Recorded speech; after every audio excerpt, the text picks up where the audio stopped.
നമ്മൾ ദൈവത്തെ ആരാധിക്കുന്ന മനുഷ്യരുടെ പ്രത്യേകത സന്തോഷമുള്ളവരായിരിക്കണം. നമ്മുടെ മുഖത്ത് നോക്കിയാൽ മനുഷ്യന് ജീവിക്കാൻ തോന്നണം. അല്ലാതെ ഇവരൊക്കെയുള്ള ഭൂമിയിൽ ഇനി ഒരു നിമിഷം കൂടി ജീവിച്ചിരിക്കില്ല എന്ന് പറഞ്ഞ് അവർ ചാവാൻ പോകരുത്.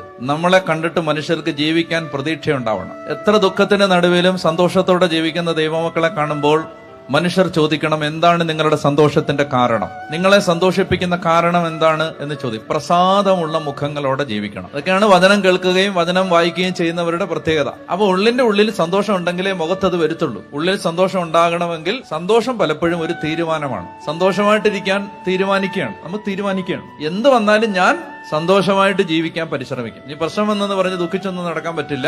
എന്ത് വന്നാലും സന്തോഷമായിട്ടിരിക്കുക എന്നുള്ളതാണ് എന്റെ തീരുമാനം. അങ്ങനെ സന്തോഷമായി ഇരിക്കേണ്ടതിന്റെ കാരണം നമ്മൾ വചനത്തിൽ വായിക്കുകയാണ്. പരിശുദ്ധാത്മാവ് കർത്താവായ യേശുവിന്റെ വചനം പറയുകയാണ്, എപ്പോഴും സന്തോഷത്തോടെ ഇരിക്കണം.